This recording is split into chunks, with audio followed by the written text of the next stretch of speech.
अस्सलामुअलैकुम। प्रोग्राम जी स्पोर्ट्स के साथ मौसम महदी आपकी खिदमत में हाजिर है। मेरे साथ मेरे को होस्ट तलहा आलमगीर भी मौजूद हैं। पाकिस्तान क्रिकेट के हवाले से बहुत सी खबरें मंजर-ए-आम पर आई हैं। पाकिस्तान क्रिकेट में बड़ी बैठक होने जा रही है जिसकी तैयारियां चल रही हैं कि कब और कैसे वो बैठक की जाए। साथ साथ ओपनर हैदर अली ने एक बड़ा बयान दिया है, उस हवाले से भी आज के शो में बात करेंगे। और फिर एक और स्पोर्ट्समैन है जिन्होंने दुख का इजहार किया कि क्रिकेट की तरह हमें भी पूछा जाए तो अच्छा होगा।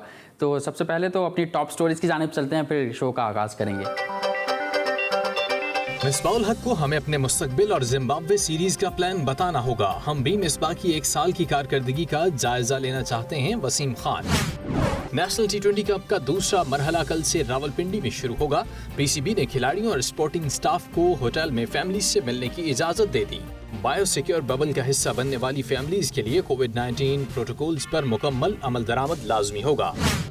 सेंट्रल पंजाब ने नॉर्दर्न को 7 विकेटों से शिकस्त देकर नेशनल टी20 कप सेकंड 11 का टाइटल अपने नाम कर लिया। रोहित शर्मा से मुआवजे पर हैदर अली का अहम बयान आ गया। कौमी क्रिकेट टीम के उभरते हुए खिलाड़ी हैदर अली का कहना है कि उनका भारतीय क्रिकेट स्टार रोहित शर्मा से कोई मुआवजा नहीं। साबिक कप्तान ओलंपियन इस्लाहुद्दीन की मुश्किलात में इजाफा। डिस्ट्रिक्ट सेंट्रल ने ओलंपियन से ग्राउंड वापस मांग लिया। वजीर आजम एक स्पोर्ट्समैन हैं, उनको बेहतर इल्म है कि एथलीट को क्या जरूरत होती है। जैसे क्रिकेट को सपोर्ट मिलती है वैसे ही हमें भी सपोर्ट करें। एशियन बॉक्सिंग चैंपियन उस्मान वजीर। फ्रेंच ओपन टेनिस इवेंट इख्तिताम की जानिब गामजन। राफेल नडाल और नोवाक जोकोविच सेमीफाइनल में पहुंच गए। दुनिया की टॉप फुटबॉल टीमों के दरमियान दोस्ताना मैचेस में अपसेट्स का सिलसिला जारी। तुर्की ने 4 मरतबा की वर्ल्ड चैंपियन जर्मनी के खिलाफ मैच बराबर करके माहिरीन को हैरान कर दिया। फीफा सदर वर्ल्ड कप 2022 की तैयारियों का जायजा लेने के लिए कतर पहुंच गए। फीफा सदर ने मेगा इवेंट के तैयार करदा स्टेडियम के दौरे में साइड फुटबॉल मैच में हिस्सा भी लिया। बिल्कुल, हमेशा की तरह तमाम तर दुनिया स्पोर्ट्स की जो खबरें थी वो हमारी जी स्पोर्ट्स हेडलाइंस में शामिल थी। लेकिन आज की अहम तरीन खबरें कुछ इस तरह थी कि जैसे कि पूरे हफ्ते में हमने देखा था कि जो नेशनल टी20 कप चल रहा था उसमें यंगस्टर्स परफॉर्म कर रहे थे और यंगस्टर्स के हवाले से chief selector head coach Misbah हक साहब भी बयान दे रहे थे। फिर वक़ार यूनुस ने भी बयान दिए कि यंगस्टर्स को हम चांस देंगे। फिर साबिक कप्तान और साबिक जो प्लेयर्स हैं उन्होंने भी बयान दिए कि पाकिस्तान की जो अभी जिम्बाब्वे दौरा कर रही है पाकिस्तान का, उसके अंदर यंगस्टर्स को चांस दिया जाए। अहम तरीन मामले पर बात करेंगे। हमारे साथ मौजूद है साबिक test cricketer Pakistan cricket team Abdul Rauf. Rauf, अस्सलाम वालेकुम, वेलकम करेंगे आपको शो में। जी वालेकुम सलाम। रऊफ, कैसे देखते हैं मिसबाह हक साहब एक जानिब कहते हैं कि यंगस्टर्स को चांस देंगे, फिर कहीं ना कहीं ये बात कह देते हैं कि हम एक कॉम्बिनेशन बरकरार रखेंगे और कॉम्बिनेशन इस सूरत में होगा कि सीनियर खिलाड़ी भी जिम्बाब्वे का जो दौरा पाकिस्तान है उसके अंदर मौजूद होंगे। हम देख रहे हैं कि जो सेकंड 11 था उसमें से सेंट्रल पंजाब ये टूर्नामेंट अपने नाम कर चुकी है, लेकिन अगर फर्स्ट 11 की हम बात करें तो यंगस्टर्स काफ़ी अच्छे तरीके से परफॉर्म कर रहे हैं, जिसके अंदर जो टॉप स्कोरर हैं उनकी हम बात करें अब्दुल्ला शफीक है। साथ साथ पहले जो टॉप 5 रन स्कोरर्स हैं उसके अंदर जीशान मलिक का नाम भी शामिल है। जाहिर है जो पाकिस्तान के लिए अभी इनका खेलना बाकी है, तो लगता है कि चांस मिल सकता है यंगस्टर्स को। जी अगर जिम्बाब्वे का टूर है तो मेरा ख्याल है कि डेफिनेट चांस देना चाहिए, क्योंकि जिम्बाब्वे की आपको इल्म होगा कि जो रैंकिंग है इंटरनेशनल लेवल पर बिल्कुल लास्ट नंबर पर हैं। और वो अगर उनके खिलाफ भी अगर आप यंगस्टर्स को चांस नहीं देंगे तो फिर उनको कब ट्राई करेंगे। और दूसरी जानिब जो आपने बात किया है पाकिस्तान क्रिकेट बोर्ड का जो थिंक टैंक है या मिसबाह हक है, तो उनकी जो पास्ट जिस तरह से तरीके से वो सिलेक्शन करते रहे पाकिस्तान टीम की, उसमें तो इस तरह नहीं लग रहा कि वो कोई रिस्क लेंगे। क्योंकि असल में इनको जो प्रॉब्लम आ जाता है वो अपनी जॉब वगैरह का प्रॉब्लम है कि ये नौकरियां बचाने के चक्करों में पड़ जाते हैं। क्योंकि इनके लिए बड़ा एक आइडियल अपॉर्चुनिटी थी जब श्रीलंका की बी टीम पाकिस्तान के टूर पर आई थी, तो वहाँ पर सारे यंगस्टर्स को ट्राई करें, मगर उसमें भी इन्होंने जो यंगस्टर थे उनको ट्राई नहीं किया। और उसके बाद ऑस्ट्रेलिया का जो एक निस्बतन मुश्किल टूर था उसमें ट्राई किया।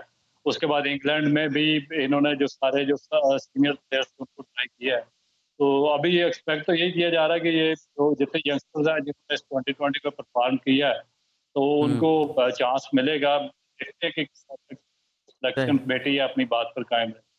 ठीक है, सिलेक्शन कमेटी के हवाले से हम बात कर रहे हैं। मिसबाह उल हक की हमने बात की, तो अभी ये भी जैसे मैंने अपने इंट्रो में बताया कि पाकिस्तान क्रिकेट बोर्ड में एक बड़ी बैठक होने जा रही है। मसलन CEO वसीम खान साहब जो हैं मिसबाह उल हक से मिलना चाह रहे हैं और वो ये पूछना चाह रहे हैं कि जो आपकी 1 साल की कारकर्दगी है उसके हवाले से बातचीत करेंगे। साथ साथ फिर जो दौरा ज़िम्बाब्वे है उसके हवाले से क्या प्लान्स हैं। और फिर तीसरी बात जो है, तीसरा नुकात यह है कि जो वज़ीर आज़म से मीटिंग हुई थी उसमें मिसबाह उल हक, अज़हर अली ने जो डिपार्टमेंट के मामले पर अपना नुक्ता पेश किया था उस हवाले से भी बातचीत करेंगे। तो ये सब ज़िम्बाब्वे सीरीज़ भी अभी आने वाली है, नेशनल T20 कब भी चल रहा है अब्दुल रऊफ़, तो फिर इतनी सारी बातें करना या वज़ीर आज़म वाली बात करना मुनासिब रहेगी मुलाकात में?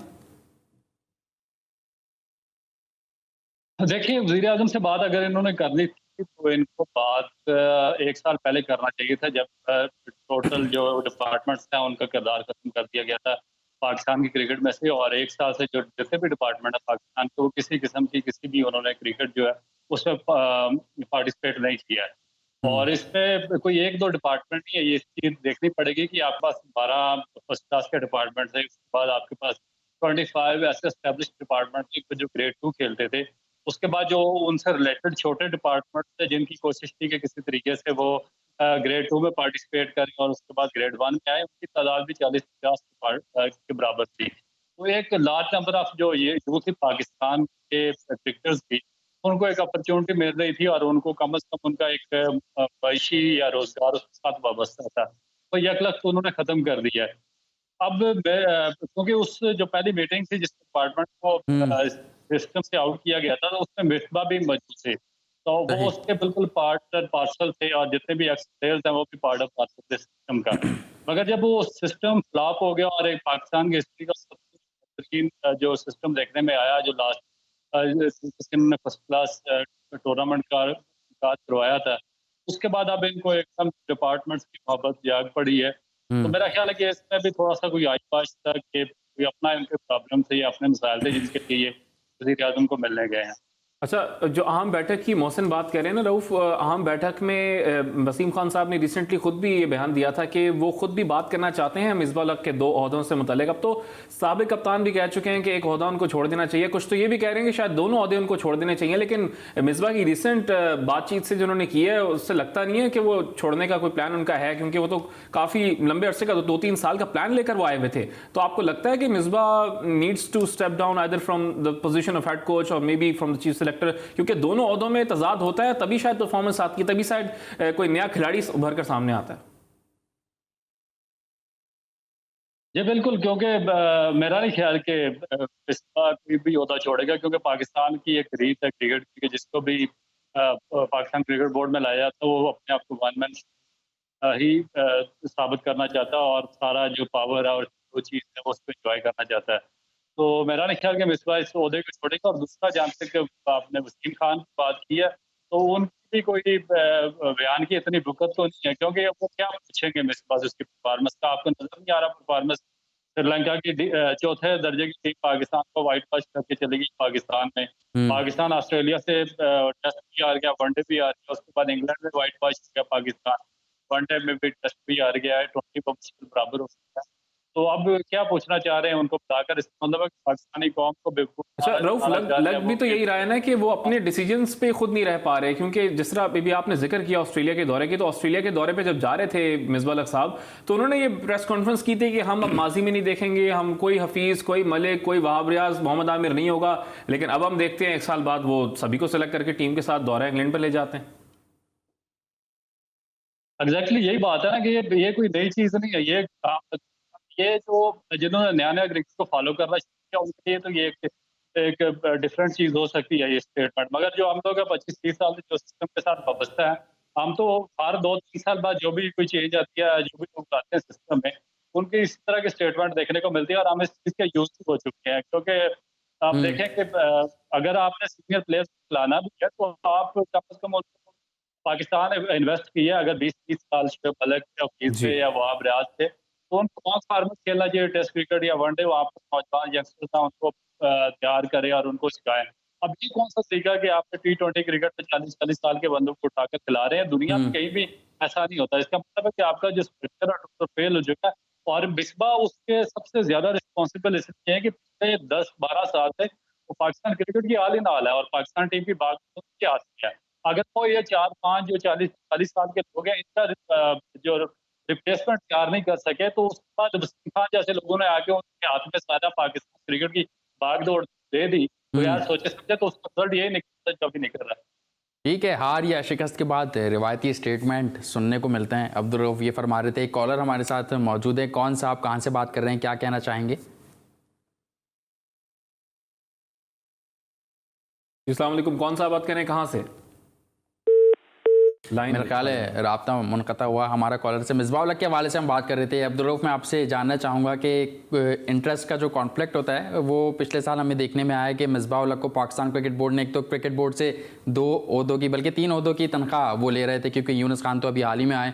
फिर साथ साथ अपने डिपार्टमेंट से भी तनख्वाह ले रहे थे। फिर तीसरी जो तनख्वाह वो ले रहे थे पाकिस्तान सुपर लीग में कोचिंग करके ले रहे थे। पाकिस्तान क्रिकेट बोर्ड ने बाकियों को तो मना कर दिया था कि आप कोचिंग नहीं करें, लेकिन मिसबाह उल हक से कहा था कि आप कर लें क्योंकि आपको तजर्बे की ज़रूरत है। आपको क्या लगता है कितना तजुर्बा अब मिसबाह उल हक ने हासिल कर लिया होगा पीएसएल में कोचिंग करके? और फिर इस साल दोबारा पीएसएल जो 6ठा एडिशन होगा उसमें आप देख रहे हैं कि मिसबाह उल हक करेंगे कोचिंग या फिर क्रिकेट बोर्ड जो है अब एक्शन लेगा? देखिए, बात एक जो इंफरादी इंडिविजुअल करेक्टर है मिसबाह या कोई भी है उसकी नहीं है, बात आती है उसूल की और सिस्टम की आती है। आप एक ऐसे मुल्क से ताल्लुक रखते हैं जिसकी एक बहुत बड़ी यूथ या बहुत बड़ा नौजवानों का तबका जो कि जिनके पास सारी एबिलिटी है, जिनके पास एजुकेशन है, जिनके पास एक्सपीरियंस है और जो इस काबिल है, उनको निगलेक्ट कर दिया गया, वो बेरोजगार है, उनके पास किसी किस्म का कोई रोजगार नहीं है। पाकिस्तान क्रिकेट बोर्ड ने डिपार्टमेंट से खत्म कर दिया, 20 रीजन्स को खत्म कर दिया कि हम ऑब्लाइज नहीं करना चाहते। और इस बेस पे सिर्फ उनका एक वायदा यही था कि हम क्रिकेटर्स को ऑब्लाइज नहीं कर सकते, मगर दूसरी जानब आप एक एक बंदे को 4-4 जॉब्स के लिए ऑब्लाइज कर रहे हैं।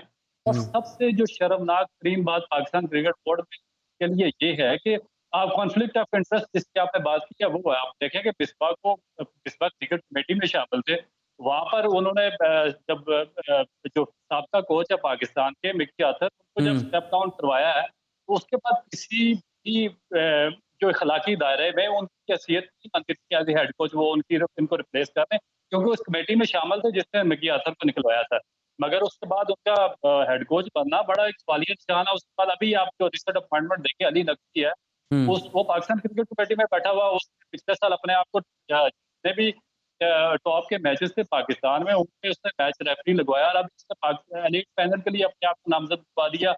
और फिर उसके बाद अभी जो आईसीसी के मैच रेफरीज हैं उनमें उसका नाम आ गया। बिल्कुल तो आप फोर्स करते उसके बाद उमर गुल है, उसकी मिसाल है कि वो एक क्रिकेट कमेटी में आपने शामिल करवाया। लास्ट ईयर उसकी 3 या 4 विकेटें हैं डोमेस्टिक में, और पाकिस्तान के हजारों यंग बॉलर्स हैं जो कि इस इंतजार में है कि उनकी एक जगह पे अपॉर्चुनिटी मिल जाए, उनको अपॉर्चुनिटी नहीं मिल रही। लास्ट ईयर आपने उमर गुल को बलूचिस्तान से खिलाया, इस दफा आपने इसको क्रिकेट कमेटी में शामिल कराया। लास्ट ईयर उसके अब तो खबरें आ रही हैं कि उनको कोचिंग की ऑफर दी जाएगी, कि जब भी उन्होंने रिटायरमेंट का ऐलान किया कि उनको सिग्नल मिला है पाकिस्तान क्रिकेट बोर्ड की तरफ से कि आप रिटायरमेंट की बात करेंगे तो फिर आपको आगे हम किसी रीजन में या किसी भी जगह पे कोच बना देंगे या कोचिंग का ओहदा दे देंगे।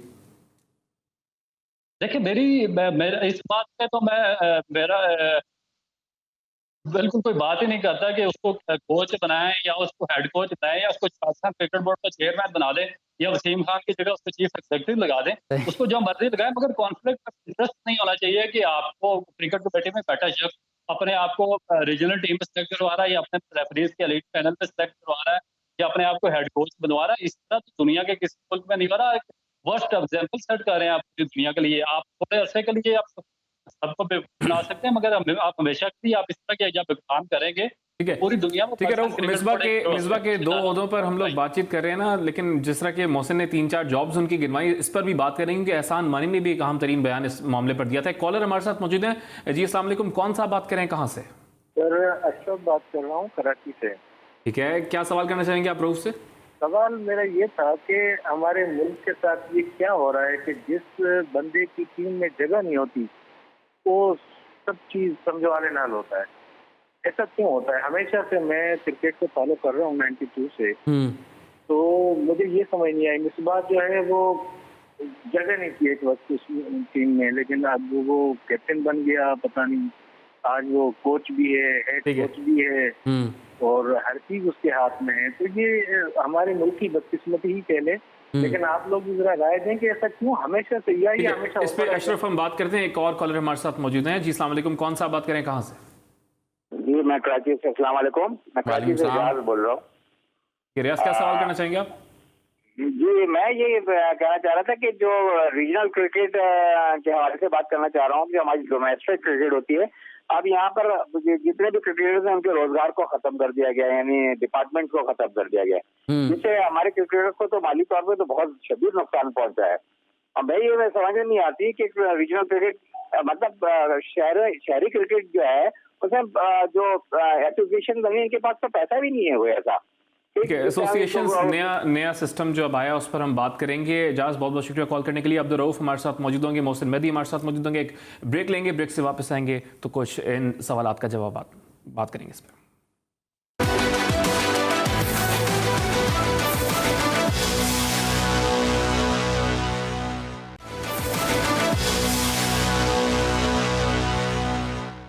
Welcome back after a short commercial break. और ब्रेक से कबल जैसे कि दो कॉलर्स हमारे साथ मौजूद थे और मोहसिन ने भी बात की थी, और जो पहले कॉलर थे अशरफ, उन्होंने बात की थी कि मिसबाह ही दिखते हैं पाकिस्तान क्रिकेट बोर्ड को। तो मिसबाह के दो अहदों पर हम बात कर रहे थे। अब्दुल रऊफ जो कि साबिक टेस्ट क्रिकेटर हैं पाकिस्तान क्रिकेट टीम के, वो हमारे साथ मौजूद हैं। रऊफ, जिस तरह हम बात करते हैं मिसबाह के कि वो अहदा छोड़ दें, कुछ रोज़ कबल एहसान मानी साहब ने बयान दिया था कि मैंने मिसबाह उल हक और कुछ क्रिकेटर्स को ये बात बोल दी है कि वो अपनी जो दूसरी जॉब्स वो कर रहे हैं वो छोड़ दें। जिस तरह मोहसिन ने जिक्र किया कि कहाँ मिसबाह उल हक इस वक्त काम कर रहे हैं, वो जॉब कर रहे हैं, तो वो तो अपनी वो बाकी एक ओहदा छोड़ने के लिए तैयार नहीं है, तो बाकी जॉब्स कैसे वो छोड़ेंगे? देखिए, ये बात उसूल की है कि एक लाइन सेट करनी चाहिए और एक सिस्टम बनाना चाहिए जिस पर सबको लोगों को काम करना चाहिए। और जो माली साहब हैं, मेरा ख्याल है कि उनको आइडिया ही नहीं है कि उन्होंने किसी को क्या ओहदे दिए हुए या क्या ओहदे नहीं दिए हुए, और जो वो कोई बयान देते हैं उनकी भी कोई इतनी ज़्यादा हैसियत नहीं होती है और ना कोई उनकी वैल्यू होती है और ना कोई उनके बाद उस पर अमल होता है। तो मेरा ख्याल है कि उनके इस बयान की भी कोई हैसियत नहीं और ना ही इस पर कोई अमल होगा और ना ही कोई मिसबाह अपना ओहदा छोड़ देंगे। अगर कोई इनका कोई आपस में अंडरस्टैंडिंग हो जाए या कोई आदमी इनको अपने मतलब का कोई बंदा दूसरा मिल जाए, तो शायद मेरा ख्याल है कि उसको एडजस्ट करवा लेंगे।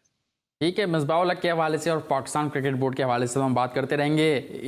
ये तमाम मामला तो चलते रहेंगे, लेकिन कुछ दूसरे मामला पर बात करते हैं कि जिम्बाब्वे सीरीज़ आ रही है आगे, और उसके लिए chief selector head coach Misbah ul Haq ने क्या प्लान तैयार किया है, पहले उन्हीं की ज़बानी आपको सुनवाते हैं, फिर उस पर बात करेंगे।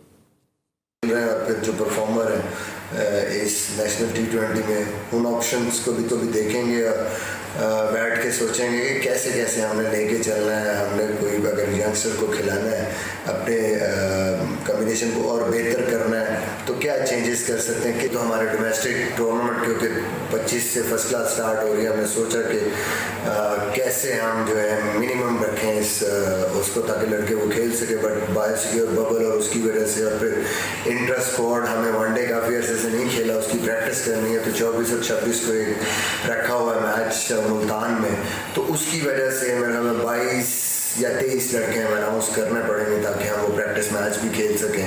और फिर रेड बॉल क्रिकेट हो रही होगी और हमने खेलनी वाइट बॉल है, तो इसलिए भी हमें वो पूरे जो T20 और वनडे दोनों के लड़के वहाँ पे हमने इकट्ठे रखने। वर्क इन प्रोग्रेस है, कोशिश करेंगे अभी सेलेक्टर्स के साथ भी बैठना, और अभी मेरे ख्याल में डिस्कशंस चलेंगी इस पूरे वीक में कि कहाँ हमें ज़रूरत है, किन जूनियर्स को हमें जो आगे हम देखना है अपनी कॉम्पिटिशन्स, उनको हम ये सीरीज़ खिला सकते हैं। और एक बैलेंस किस्म की टीम, ज़ाहिर है हमारे लिए बड़ा ज़रूरी है टीम का कॉन्फिडेंस बेहतर करने के लिए कि हम जीते भी सही, और उसके लिए हम ऐसा कॉम्बिनेशन बनाएं जहाँ पे हम अपने नए लड़कों को भी चांसेस दे सकें, प्लस जीतना भी इम्पोर्टेंट है कि ऐसी टीम हो जो कॉन्फिडेंट टीम हो, अच्छा एक कॉम्बिनेशन हो और उसमें पूरी सलाहियत हो ये मैचेस जीतने की। तो दोनों चीज़ें बैठ के डिस्कस करेंगे और फाइनलाइज करेंगे, फाइनल डिसीजन लेंगे। जी हाँ, आपने मिसबाह उल हक का प्लान सुना। सीधा चलते हैं अब्दुल रऊफ की जानिब। रऊफ, आपको कैसा लगता है मिसबाह उल हक का प्लान? 19 तारीख को 21 से 22 प्लेयर के स्क्वाड का वो ऐलान करेंगे जिम्बाब्वे सीरीज़ के लिए। समझते हैं कि फिर अब ये क्रिकेटर्स को तैयार हो जाना चाहिए जो नेशनल T20 कप में अच्छा परफॉर्म करेंगे, या फिर वही पुराने चेहरे घूम फिर कर हम सीरीज़ में देखेंगे? देखिए, ऑल आउट जाने में तो इनका हौसला नहीं है, क्योंकि जब आप जॉब सीकर होंगे तो आपको इस तरह के प्रॉब्लम आएंगे कि आप सारे नए लड़के नहीं ट्राई कर सकेंगे। और जो जिम्बाब्वे की टीम का हाल है इस वक्त इंटरनेशनल क्रिकेट में, मेरा ख्याल है कि आप अगर किसी प्रोविंशियल टीम की लेवल 2 की टीम उनके खिलाफ खिला दें तो वो भी बासानी जिम्बाब्वे की टीम को हरा सकती है। तो बात यह है कि अब ये लोग उस पर चांस लेने जाएंगे नहीं, क्योंकि 2 या 3 या मैक्सिमम 4 प्लेयर ज़्यादा से ज़्यादा ये एडजस्ट करेंगे, क्योंकि आगे न्यूजीलैंड का टफ टूर आ रहा है और इनको आइडिया है इस चीज़ का कि न्यूजीलैंड काफी टफ होगा और वहाँ पे। अच्छा, लेवल 2 की टीम की आप बात कर रहे हैं, लेवल 2 की टीम भी खिला दे तो वो भी रऊफ कह रहे हैं कि जिम्बाब्वे को हरा सकती है। रऊफ जिस तरह आप बात कह रहे हैं कि लेवल 2 की टीम भी खिला दें वो भी जिम्बाब्वे को हरा देगी, लेकिन लग ये रहा है जिस तरह की फॉर्म है और जिस तरह की जराये से खबरें आ रही हैं कि सरफराज अहमद की शायद लेवल 2 की टीम में भी जगह ना बने, और अब तो आजम खान की भी बातें आ रही हैं कि आजम खान को शायद खिला लें और वो चांस दे दें नेशनल टीम के साथ। तो ऐसा फैसला अगर आ जाता है सामने तो इसको किस तरीके से देखेंगे? सरफराज अहमद एक बार फिर से टीम से आउट? देखें, मेरा ख्याल है कि सरफराज की जगह अगर किसी नए लड़के को ट्राई करेंगे तो वो ज्यादा बेहतर होगा, और डिपेंड करता है कि ये न्यूजीलैंड किसको लेकर जाएंगे। जिसको इन्होंने न्यूजीलैंड लेकर जाना है उसको ज्यादा ये प्रेफरेंस देंगे और उसको ज्यादा ये अप्लाई करेंगे। हाँ, 1 या 2 नए लड़के शायद साथ में एडजस्ट कर दें। और जहाँ तक आपने आजम खान की बात की है तो उसमें मेरा ख्याल है कि ना तो फर्स्ट क्लास प्लेयर है, इतना ज्यादा उसकी परफॉर्मेंस है, ना कोई पाकिस्तान का जो वनडे टूर्नामेंट है उसमें परफॉर्मेंस है। और 1 या 2 अगर 20 मैचेस की परफॉर्मेंस पर आप किसी को उठाकर पाकिस्तान की टीम में डाल देते हैं या इंटरनेशनल कैप दे देते हैं तो ये मेरा ख्याल है कि अजीब सा लगता है मुझे, तो ये बिल्कुल ही स्ट्रेंज लगेगा। आप देखें कि जो लड़के काफी अच्छे से परफॉर्म कर रहे हैं पास्ट में, जैसे जैन अब्बास है, मोहम्मद सदीक था, जिशान मलिक है और बेशुमार काफी परफॉर्मेंसेस भी फर्स्ट क्लास में और डोमेस्टिक में। पहले इसका राइट बनता है कि उनको चेक किया जाए। अब उन सबको बाईपास करके जो बेचारे 5-6 साल से पीछे डोमेस्टिक में रगड़ा खा रहे हैं और हर तरह कंपटीशन है उस पर परफॉर्म किया है, बाईपास करके आप एकदम किसी और को उठाकर 1-2 परफॉर्मेंस पे T20 की अगर पाकिस्तान की नेशनल कैप दे देंगे तो फिर मेरे ख्याल से बिल्कुल एक इनजस्टिस होगा उनके साथ। फर्स्ट क्लास या डोमेस्टिक के परफॉर्मर्स को आपको मौका देना चाहिए, ये आपका कहना था। आजम खान के हवाले से हम बात कर रहे थे। आज हमने देखा कि उनकी एक वीडियो सामने आई जिसमें वो गिटार बजा रहे थे। सही है, आप गिटार बजाएं, फ़न करें, एंजॉयमेंट करें, लेकिन अगर आपकी थोड़ी सी अच्छी परफॉर्मेंस होती है इस पहले पार्ट में जो नेशनल T20 कप का है तो और ज़्यादा अच्छा लगता है, ऐसा मैं समझता हूँ। साथ साथ रमीज़ राजा साहब ने एक बयान दिया जिसमें उन्होंने ये बात कही कि आज़म खान और शर्जील खान और एहसान अली तीनों सिंध की जानिब से खेल रहे हैं। तीनों के फिटनेस पर उन्होंने मायूसी का इजहार किया। मेरे ख्याल में खुर्रम मंजूर को वो भूल गए या और दीगर खिलाड़ी हैं सिंध के जिनको वो भूल गए। तो कैसे देख रहे हैं कि फिटनेस के हवाले से काफ़ी बातचीत हो रही है प्लेयर्स के हवाले से जो सिंध के हैं? वैसे मोहसिन परफॉर्मेंस तो उनकी अच्छी थी, गिटार अच्छा बजा रहे थे पहले। हाँ, परफॉर्मेंस तो रऊफ से जानते हैं कि रऊफ आप क्या कहेंगे इस पर? देखिए, फिटनेस की जहाँ तक बात है, ये जो इंडिविजुअल फेल है प्लेयर का, और मेरा ख्याल है कि पाकिस्तान क्रिकेट बोर्ड ने जो एक फिटनेस टेस्ट की जो रिक्वायरमेंट्स रखी हैं, अगर जो बंदे उनको क्लियर करते हैं उसके बावजूद उनकी अगर फिजिकल शेप कोई भी है तो उन पे कोई सवालिया निशान नहीं आता।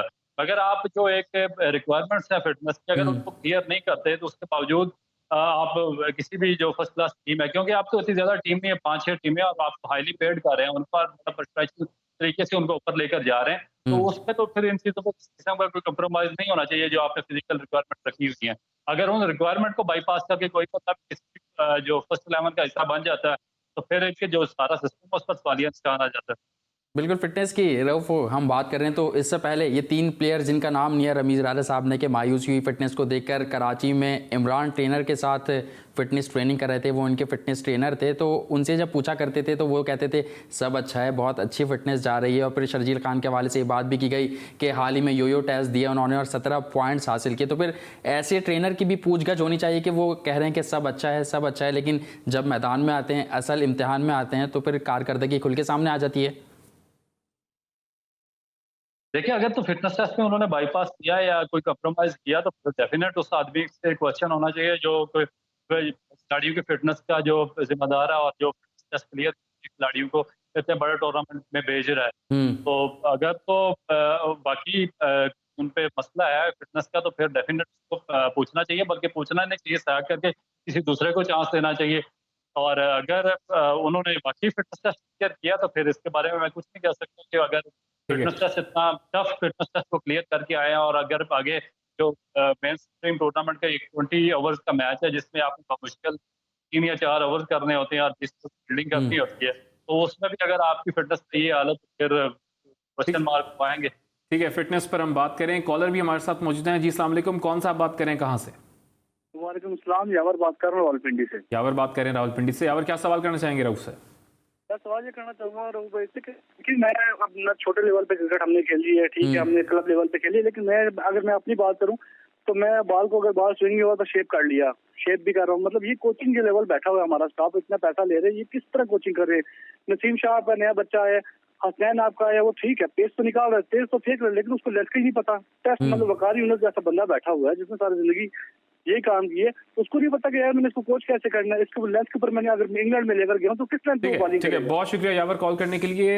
वकार यूनुस से मुतालिक वो कह रहे थे कि यंगस्टर्स तो अब टीम में मौजूद हैं। इस तरह रिसेंटली वकार यूनुस ने खुद भी बयान दिया कि मोहम्मद हसनैन, मोहम्मद मूसा और हारिस रऊफ और शान शाह अफरीदी उनके पास मौजूद हैं, लेकिन यावर यही बात कह रहे हैं कि जो उनकी लाइन और लेंथ है उसके बारे में उनको पता नहीं है। इस पर बात करेंगे, लेकिन रऊफ जैसे कि अभी मोहसिन बात कर रहे थे, फिटनेस के वाले से हम बात कर रहे थे, तो एक स्किन फोल्डिंग टेस्ट होता है, तो ऐसी फिटनेस में शर्जील खान और Azam Khan skin folding test pass कर लेंगे लगता है आपको, या उमर अकमल वाली हरकत करनी पड़ेगी, शर्ट वगैरह उतार के उनको दिखानी पड़ेगी?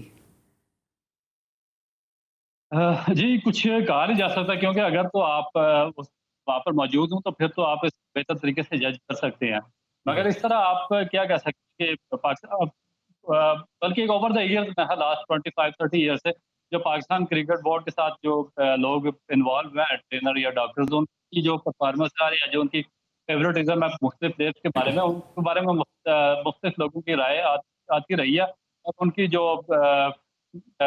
क्रेडिबिलिटी थी उस पर भी सवालात आते रहे हैं। तो अगर एक दफ़ा फिर वो इसी तरह 5-6 टीमों के टूर्नामेंट में भी अगर इसी तरह बाईपास करके बाद प्लेयर्स को वो फेवर दे रहे हैं, तो फिर बड़ा एक मायूस सूरत हाल है पाकिस्तान क्रिकेट के लिए कि अगर वो इस तरीके से बाद लोगों को फेवर करेंगे और बाद को छोड़ देंगे तो फिर पाकिस्तान क्रिकेट का ढांचा तो कभी भी बेहतर नहीं हो सकता। ठीक है, बिल्कुल ठीक है। फिटनेस के हवाले से हम बात कर रहे हैं, मैं आपसे जानना चाहूँगा कि शर्जील खान के हवाले से बहुत सारी बातचीत हो रही है कि उनको मौका देना चाहिए अगर वो परफॉर्म करते हैं। आप क्या समझते हैं कि उनकी फिटनेस से आपके लिहाज से, क्योंकि आपने बहुत ज़्यादा क्रिकेट फॉलो किया है, इंटरनेशनल टीम में भी रहे, टेस्ट क्रिकेट भी खेली है, आपके लिहाज में उनकी फिटनेस कैसी है? और फिर खिलाड़ी कहते हैं कि पाकिस्तान क्रिकेट बोर्ड स्किल्स पर ज़्यादा काम नहीं करता, फिटनेस पर ज़्यादा तवज्जो दे रहे, तो स्किल्स ज़्यादा बेहतर होनी चाहिए या फिर आपके फिटनेस से ज़्यादा बेहतर होनी चाहिए? क्योंकि एक बात ये भी सुनने में आ रही है जो बहुत हैरान कुन है मोहम्मद हसनैन के हवाले से कि उनका पेस जब वो किसी ट्रेनर के अंडर नहीं थे तो उनका पेस 150 था, लेकिन जब से उन्होंने ट्रेनिंग स्टार्ट की, कोचेस ने उन्हें दौड़ाना शुरू किया तो उनका पेस गिर गया।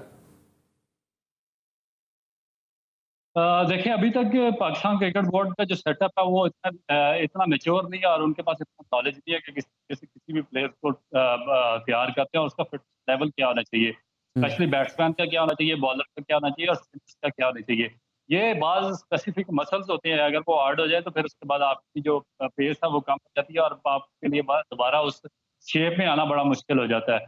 ये बेसिक चीज़ें हैं जिनका नॉलेज होना चाहिए और इस नॉलेज के लिए ना सिर्फ एक आपके पास ट्रेनिंग सर्टिफिकेट होना इनफ नहीं है, बल्कि उसके लिए ये ज़रूरी है कि आप किस हद तक क्रिकेट खेले हुए हैं, आपका लेवल क्या है, आपने अगर बॉलर है तो आपने किस हद तक फर्स्ट क्लास या टेस्ट या इंटरनेशनल क्रिकेट खेली हुई है। उसके बाद जो दूसरी चीज़ है वो है आपका नॉलेज, आपकी एजुकेशन क्या है, आपकी नॉलेज क्या है। उसके बाद फिर आपकी जो सर्टिफिकेट्स वगैरह आ जाते हैं कि आपने किन लोगों के साथ काम किया और आप इसके बारे में क्या चीज़ जानते हैं और मसल डेवलपमेंट के बारे में क्या चीज़ जानते हैं।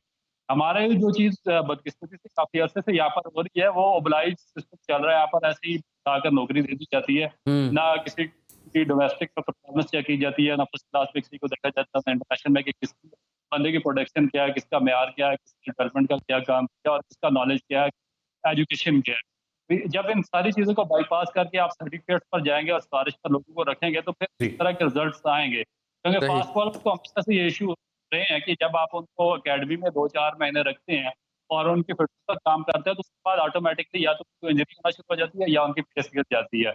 इसका बेसिक मसला यही है कि जो बेसिक नॉलेज फास्ट बॉलिंग का उससे टोटली अनअवेयर होते हैं हमारे जो ट्रेनर होते हैं, जो हमारे फास्ट बॉलर वहाँ पर कोच होते हैं, उनको एजुकेशन इतनी नहीं होती। वो क्रिकेट जरूर खेले होते हैं, वो काफी क्रिकेट खेली होती है, मगर उनके पास एजुकेशन की कमी होती है।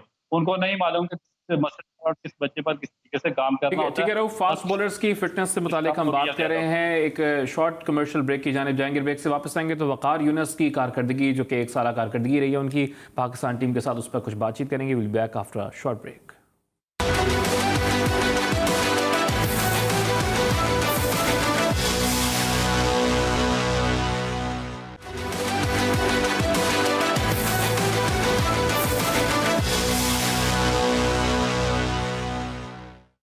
Welcome back in Zee Sports. और ब्रेक से कबल कुछ बात हो रही थी नेशनल टी20 कप के हवाले से, खिलाड़ियों के फिटनेस के हवाले से, और फिर तहला ने कहा था कि वकार यूनिस के हवाले से बात करनी है। बिल्कुल वकार यूनिस के हवाले से, क्योंकि पाकिस्तान क्रिकेट टीम की फास्ट बॉलिंग अटैक की कारकर्दगी तो आप सब ने देख ही ली होगी दौरे इंग्लैंड में। इस वक्त तो वकार यूनिस साहब मौजाना तौर पर हाई परफॉर्मेंस सेंटर में मौजूद हैं, बॉलर्स के साथ काम कर रहे हैं। ऐसा अगर पहले भी करा करें, क्योंकि हमने देखा है बॉलर्स के साथ अगर वो ज़्यादा रहेंगे पाकिस्तान में तो फिर ही जाके बॉलर सीखेंगे, दौरे पर जाके सिखाएंगे तो इतना नहीं सीख पाएंगे। रऊफ, आप कैसा देख रहे हैं वकार यूनिस की कारकर्दगी को? और फिर उन्होंने एक बयान दिया जिसमें उन्होंने कहा है सो कॉल्ड जिम्बाब्वे टीम, तो बहुत ज़्यादा ओवर कॉन्फिडेंट नहीं लग रहा है आपको? वकार यूनिस मरवा भी सकता है इतना ज़्यादा ओवर कॉन्फिडेंट होना?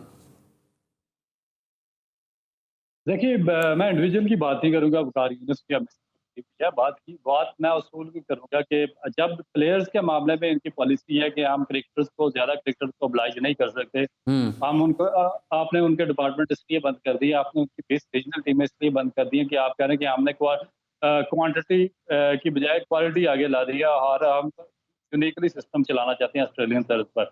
मगर ये कौन सा ऑस्ट्रेलियन तर्ज पर क्रिकेट है कि आप एक एक बंदे को 4-4 ओवर के लिए ऑब्लाइज कर रहे हैं और एक एक फेल्ड आदमी को 4-4 दफा दोबारा बारी दे रहे हैं? क्या पाकिस्तान में यही 2-4 लोग रह गए जिन्होंने क्रिकेट खेली है 70 साल में और किसी ने पाकिस्तान में क्रिकेट नहीं खेली, एक्सपीरियंस नहीं है? इसका मतलब है आप इन लोगों को ऑब्लाइज कर रहे हैं, ये ऑब्लाइज जॉब्स हैं और ये ऑब्लाइज हो रहे हैं बार बार। एक दफा अगर आप किसी को एक ऑर्गेनाइजेशन से निकाल देते हैं तो दूसरी दफा वो ऑर्गेनाइजेशन कभी भी उस आदमी को नहीं करती। और यहाँ पर तो 4-4 दफा डिस्कार्डेड को दोबारा लाकर कोचिंग पर बिठा दिया जाता है। तो इसका मतलब है कि ये एक ऑब्लाइज का गेम है। तो आप क्योंकि जहाँ ज्यादा पैसे होते हैं तो आप जिनकी सिफारिश तगड़ी होती है आप उन लोगों को ऑब्लाइज करना शुरू कर देते हैं, बजाय के जितने बाकी यंगस्टर्स हैं और बाकी जो हाईली क्वालिफाइड या दूसरे पाकिस्तान के जो साबका या मौजूदा क्रिकेटर्स हैं, ये हर एक का राइट है। देखिए, हम सब पाकिस्तानी शहरी हैं, हम सबका राइट है, सब बारी बारी चांस दें। ये नहीं हो सकता कि आप कुछ लोगों को ऑब्लाइज करते हैं, चाहे वो 10 दफा फेल हो, आप दोबारा उन्हीं को अपॉर्चुनिटी देते जाएं। ये कभी भी एक्सेप्टेबल हमारे लिए नहीं होगा। मैं तो आखिरी दम तक इसको एक्सेप्टेबल नहीं करना चाहिए। वकार यूनिस हो, अकरम हो या कोई भी हो, चाहे उसने 600 मैच छोड़ के 1200 मैच खेले हो, मगर हम ये मेरे क्राइटेरिया में कभी नहीं आता कि आप इनको बार बार रिप्लाइज करें। ये Pakistan cricket board Pakistan nation की प्रॉपर्टी है और इसमें पूरी नेशन को इन्वॉल्व होना चाहिए। एक तरफ हमारे वज़ीर आज़म कहते हैं कि मैं नौजवानों के लिए अपॉर्चुनिटी फराहम करूंगा और उनको ज्यादा से ज्यादा रोजगार के मौके दूंगा, और दूसरी तरफ ज्यादा लोग बार बार ऑब्लाइज हो रहे हैं और जहाँ पर पैसा ज्यादा होता है वहां पर वही लोग बार बार आकर पारियां लेना शुरू हो जाते हैं, चाहे 10 बार फेल हो जाए। मैं बेसिकली इस चीज और इस सिस्टम के खिलाफ।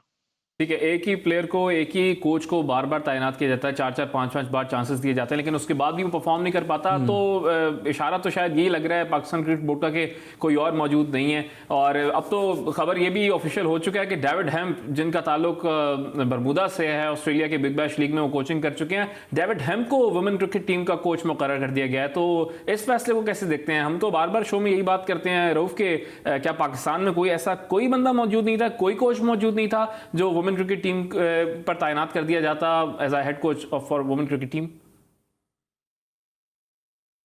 देखिए, ये चाहे डेविड एम जगह किसी को भी लेके आ जाए, 10 कोच भी लेके आ जाए, जब तक आप बेसिक इंफ्रास्ट्रक्चर और डेवलपमेंट का काम नहीं करेंगे आपका सिस्टम कभी भी नहीं चल सकता। आपको एक विजनरी आदमी ऊपर जो चेयरमैन या चीफ एग्जीक्यूटिव का लेवल है उस पर बिठाना चाहिए, जिसको एक डीप नॉलेज हो पाकिस्तान के क्रिकेट का, पाकिस्तान के एक एक शहर का, पाकिस्तान के एक एक क्लब, पाकिस्तान के एक एक स्कूल का, यूनिवर्सिटी, कॉलेज और पाकिस्तान की एक एक जरे का नॉलेज होना चाहिए उसको क्रिकेट का। उसके बाद फिर अब वो अगर कोई पॉलिसी लाता है या बाहर से कोचिंग स्टाफ लाता है या कहीं और से लाता है तो फिर उसके बाद वो सिस्टम बेहतर हो सकता है। जब आपकी जो हाई ऑफिशियल्स हैं उनको कोई बेसिक नॉलेज नहीं है, वो बाहर से जाकर आपने इम्पोर्ट किए हैं और उनको पाकिस्तान की बेसिक्स भी नहीं पता और उन्होंने ऊपर चंद लोगों को बिठा दिया है जो पूरे पाकिस्तान का सिस्टम चला रहे हैं, तो वो तो टोटली फेल्ड मैनेजमेंट है। वो तो क्योंकि स्पोर्ट्समैन रहे हैं और स्पोर्ट्समैन कभी भी ना तो कभी अच्छा ऑर्गेनाइजर हो सकता है, ना डेवलपमेंट का काम कर सकता है और ना मैनेजमेंट का काम कर सकता है। आपने सारी डेवलपमेंट, सारी मैनेजमेंट, सारी ऑर्गेनाइजेशन आपने क्रिकेटर्स को दे दी। आप पूरी दुनिया की जितनी भी स्पोर्ट्स उठाकर देख लें, चाहे आपकी करोड़ों की आबादी है या लाखों में है, आपकी स्पोर्ट्स में सिर्फ चंद लोग होते हैं, 10 या 12 लोग होते हैं जो हाईली एजुकेटेड होते हैं, विजनरी होते हैं और जिनको काम करने का एक्सपीरियंस होता है। आप उनके स्किल्स को डेवलप करते हैं जो स्पोर्ट्स से अलग रखते हैं, फिर आप उनको मैनेजमेंट में लाते हैं, उनको का काम देते हैं और उनको ऑर्गेनाइजेशन का काम देते हैं। यहाँ पर तो आप एक दिन पहले रिटायर हुए और अगले दिन आपको सारी मैनेजमेंट भी दे दी, डेवलपमेंट भी दे दी, ऑर्गेनाइजेशन भी दे दी और उसका एंड रिजल्ट ये निकला कि जो अभी देखा रहा है कि सारे का सारा सिस्टम कोलैप्स हो गया और हर चीज़ का बेड़ा गर्क हो चुका है। बिल्कुल, हर चीज़ का बेड़ा गर्क हो गया। वुमेन टीम की हम बात कर रहे थे। आज से वुमेन कैंप का आगाज़ बायोसिक्योर बबल में कराची में हुआ है और फिर जो उसका सपोर्टिंग स्टाफ अनाउंस किया उसमें एक बार फिर आज़म खान को कोच लगा दिया गया, जो इससे पहले भी वुमेन टीम के साथ रहे हैं। और अब एक बार फिर, क्योंकि इससे पहले सिंध के कोच थे, सिंध के कोच से जब उनको हटाया तो पाकिस्तान क्रिकेट बोर्ड ने कहा कि हम आपको कहीं ना कहीं एडजस्ट कर लेंगे, आप मीडिया में नहीं बैठिएगा, मीडिया में जाकर बयानबाजी नहीं कीजिएगा। और इसका नतीजा हमने कल देखा कि जब सपोर्टिंग स्टाफ को अनाउंस किया गया तो उसमें आज़म खान साहब का नाम शामिल था कि वो कोच होंगे इस कैंप के। हमने वुमेन क्रिकेट टीम के हवाले से बात की, कुछ बात करते हैं। जैसा हमने नेशनल T20 कप की बात की, तला ने फरमाया कि यंगस्टर्स परफॉर्म कर रहे हैं। यंगस्टर्स में हैदर अली की अगर बात ना करें तो ऐसा हो नहीं सकता। हमने पहले देखा जब बाबर आजम की बात होती है तो विराट कोहली का मवाजना किया जाता है। हैदर अली ने एक बयान दिया था कि वो पाकिस्तान टीम की जानिब से रोहित शर्मा का किरदार निभाना चाहते हैं। उस बयान का ये मकसद नहीं था कि उसका मवाजना रोहित शर्मा से कर दिया जाए। अब उन्होंने एक बयान दिया कि मेरा मवाजना रोहित शर्मा से नहीं करना चाहिए। रऊफ, क्या कहेंगे इस पे? देखिए, मेरा ख्याल है कि एक मजाक बना दिया आपने ओवरऑल सारी इसमें, मीडिया में भी और पाकिस्तान के क्रिकेट में भी, कि आप इतना बड़ा सुपरस्टार है जिस टेस्ट क्रिकेट में 50 तक एवरेज है, जिसकी वनडे में 50 से ऊपर की एवरेज है, और जो 20 में काफ़ी अच्छे से 20 के जो बड़े क्रिकेट एक्सपर्ट हैं, एनालिस्ट हैं, वो इतना इसको अहमियत देने को तैयार नहीं। असल चीज़ है आपका जो टेस्ट है वो टेस्ट क्रिकेट और वनडे क्रिकेट है। जब तक ये वहाँ पर कुछ 50 या 100 रन की इनिंग नहीं खेलेंगे तो उस वक्त तक आप कैसे किसी बड़े प्लेयर के साथ इनका मुकाबला कर सकते हैं? आप एक 20 या एक 2 लेकिन इस वक्त क्योंकि आईपीएल चल रही है तो फिर लोग कंपैरिजन कर रहे हैं विराट कोहली जिस तरह बाबर आजम का करते थे, लेकिन विराट कोहली करंटली परफॉर्म नहीं कर पा रहे। तो अभी करंटली जो कंपैरिजन चल रहा है वो रोहित शर्मा और हैदर अली का चल रहा है। अच्छा, इस पर हम बात कर रहे हैं, लेकिन शाहिद अफरीदी ने भी आईपीएल से मुतालिक बयान दे दिया था। उन्होंने कहा था कि अगर प्लेयर्स आईपीएल में नहीं खेल रहे पाकिस्तान के तो उनके लिए बड़ा नुकसान है। तो जहां हम कंपैरिजन कर रहे हैं कुछ प्लेयर्स का, वहां पर इस तरह का बयान शाहिद अफरीदी की जानिब से आना, कैसे देखते हैं इसको? आईपीएल की बात कर रहे हैं? जी आईपीएल। देखिए, आईपीएल में पाकिस्तान के प्लेयर्स कैसे खेल सकते हैं? आपकी बॉर्डर पे फौजें आपस में दस्तक गिरबान है और कश्मीर का मसला एक हॉट इशू है पूरी वर्ल्ड वाइड, और वो पिछले 1 साल से लॉकडाउन करके रखा हुआ पूरे की 2 करोड़ की अक्सरियत को उन्होंने घरों में। तो आप कैसे जाकर वहाँ पर उनकी जो लीग है उसमें पार्टिसिपेशन कर सकते हैं? टोटल इररिलेवेंट बयान और मौजूदा हालात उसके तनाज़ुर में आपका एक दुश्मन मुल्क है, वो आपके बलूचिस्तान में क्या कार्रवाइयाँ कर रहा है, और पाकिस्तान में डिस्टेबलाइजेशन फैलाई हुई है उन लोगों ने। तो हम कैसे जाकर या किसी किस्म की देख खेल सकते हैं? ठीक है। तो आईपीएल के हवाले से बात हो रही है तो रऊफ, हमारे कुछ साबिक क्रिकेटर्स हैं, मारूफ कमेंटेटर्स भी हैं, वो आईपीएल के हवाले से अपने यूट्यूब पर शोज़ कर रहे हैं, फिर साथ साथ वो पाकिस्तान क्रिकेट बोर्ड के कमेंट्री पैनल में भी शामिल हैं। हम ऐसा नहीं देखते कि भारत में अगर पीएसएल, यहाँ पाकिस्तान में पीएसएल होती है तो भारत में कोई क्रिकेटर उस पर तबसरा नहीं करता। तो हमारे क्रिकेटर्स ही ऐसा क्यों इसमें आगे आगे नजर आते हैं? इस पर आप क्या कहेंगे? एग्जैक्टली, इसमें देखें ना, नेशनलाइजेशन की कमी है। आप में नेशनलिज्म बिल्कुल है ही नहीं है। आपका कोई इंडियन बड़ा क्रिकेटर पाकिस्तान सुपर लीग के बारे में कोई कमेंट करते नहीं मिलेगा, कोई तबसरा करते नहीं मिलेगा, और कोई इस पर बात करते नहीं मिलेगा, क्योंकि वो डेफिनेट, वो जेन्युइनली हमारे वो मुखालिफ और हमारे दुश्मन, वो हमारा सिस्टम कोलैप्स करना चाहते हैं। तो उन्होंने कितनी कोशिशें की हैं पास्ट में कि पाकिस्तान में क्रिकेट के ग्राउंड वीरान हो जाए, पाकिस्तान में दहशतगर्दी के वाकयात हुए, बलूचिस्तान में देखे कि इंसर्जेंसी हो रही है, और वो तो अपनी पूरी जान लगा रहे हैं कि पाकिस्तान को किसी तरीके से कोलैप्स करे सिस्टम। और हमारे लोग उनकी जो आईपीएल है उसको प्रमोट करने में लगे हुए हैं, और उसके बारे में एक्सपर्ट कमेंट्स दे रहे हैं, और टीवी पर बैठे हुए हैं, और अपने यूट्यूब चैनल चला रहे हैं ताकि ज़्यादा से ज़्यादा व्यूअरशिप हो। तो मेरा ख्याल है कि एज ए नेशनलिस्ट तो मेरे ख्याल में तो बहुत ही स्ट्रेंज चीज़, और इस तरह नहीं होना चाहिए। ठीक है, जिस तरह आप कह रहे हैं ना, शायद अफरीदी बयान दे रहे हैं आईपीएल का, तो साथ साथ उन्होंने ये भी बात की थी कि अगर मोदी का दौर होगा तो उसमें पाक भारत सीरीज भी नहीं होगी। तो आपको भी ये लगता है कि होनी नहीं चाहिए पाक भारत सीरीज इस दौर के अंदर? नहीं, अभी तो उसको कोई इम्कान नहीं है। जब तक कश्मीर में लॉकडाउन खत्म नहीं होता, आप कैसे कहते हो Pakistan, Kashmir as integral part of Pakistan, Pakistan तो शहर है, और कैसे आप कश्मीर के मसले को दरमियान से लेकर आप एक दूसरे के साथ क्रिकेट मैचेस खेल सकते हैं, या पाकिस्तान के और हिंदुस्तान के दोस्ताना ताल्लुकात बहाल हो सकते हैं। जब तक कश्मीर में अमन नहीं होता, पाकिस्तान और हिंदुस्तान के ताल्लुकात का दारोमदार कश्मीर पर है। जब कश्मीर से इंडियन फौजें निकल जाएंगी और कश्मीरियों को दोबारा आज़ादी मिल जाएगी, और उनके जो लॉकडाउन सारे बहाल हो जाएंगे, तो उसके बाद फिर आप जिस तरह की वर्दी आपस में ताल्लुकात रखिए, या क्रिकेट मैचेस खेलते सही, ठीक है। अच्छा रऊफ, आपसे जाते आते ये भी पूछना चाहूँगा कि हमने देखा कल नेशनल टी20 कप के दूसरे मरहले का आगाज़ हो रहा है, उसमें प्लेयर्स को फैमिलीज़ के साथ भी अलाउ कर दिया, और इससे पहले जो पहला पार्ट हुआ मुल्तान में, उसमें आपने नेशनल टी20 कप के स्टैंडर्ड को कैसा देखा? बहुत ज़्यादा बातें हुई प्रोडक्शन पे, इससे पहले जो तशहीर हो रही थी और उससे टूर्नामेंट के आगाज़ से कबल जो तशहीर की गई पाकिस्तान क्रिकेट बोर्ड के मीडिया डिपार्टमेंट की जानिब से, लग ये रहा था कि बहुत अच्छा कोई हमारा टूर्नामेंट होता हुआ दिखाई देगा प्रोडक्शन के हवाले से। क्या कहेंगे इस पर? जी, दुरुस्त कहा आपने, क्योंकि काफ़ी अर्से से पाकिस्तान के क्रिकेट के जो ग्राउंड थे गैर आबाद थे और प्लेयर्स के लिए कोई अपॉर्चुनिटी नहीं थी लॉकडाउन के दौरान कि वो कोई अपनी जो स्पोर्ट्स को एक्सप्रेस कर सकें या जो अपनी गेम है उसको वो लोगों के सामने दिखा सकें। मगर एक अच्छी अपॉर्चुनिटी थी, और उस पर जो पाकिस्तान क्रिकेट बोर्ड का जो मीडिया डिपार्टमेंट है उसने बहुत ज़्यादा हाइप क्रिएट कर दी थी कि आप जी। पता नहीं किस किस्म का टूर्नामेंट करवा रहे हैं जो पहली दफ़ा पाकिस्तान की हिस्ट्री होगा, हम इस तरह की प्रोडक्शन कर देंगे। मगर उसके बाद जो म्यार है वो बिल्कुल ही थर्ड क्लास और नाकिस म्यार था, और उसमें देखें कि तो प्लेयर्स की जो यूनिफॉर्म है उससे लेकर आपकी जो प्रोडक्शन है, उसके बाद जो ग्राफिंग है, आपकी जो आरडी है, जो आपका मेथड है। अच्छा, हम कोई प्रोडक्शन चीज़ की जहाँ आपको बात करें, वहाँ पर टेस्ट टीम के हमारी कप्तान अजहर अली वो फील्ड में तो परफॉर्म नहीं करे, लेकिन कमेंट्री पैनल में परफॉर्म जरूर कर रहे हैं वो। और ये भी देखिए एक क्वेश्चन मार्क है कि आप आबद अली, शान मसूद वगैरह अगर पाकिस्तान में 20 के रहे हैं और पाकिस्तान के जो करंट अजहर अली अगर सेंट्रल पंजाब की टीम में शामिल। ठीक है, बहुत बहुत शुक्रिया। Former test cricketer Pakistan cricket team Abdul Rauf ने हमें प्रोग्राम में हमें ज्वाइन किया था। उम्मीद है आप सबको प्रोग्राम अच्छा लगा होगा। मुझे और मोहसिन मेहदी को इजाज़त दीजिए, अपना फीडबैक देते रहेगा। इंशाल्लाह पीर को दोबारा मुलाकात होगी। अपना ख्याल रखिएगा। अल्लाह हाफिज़।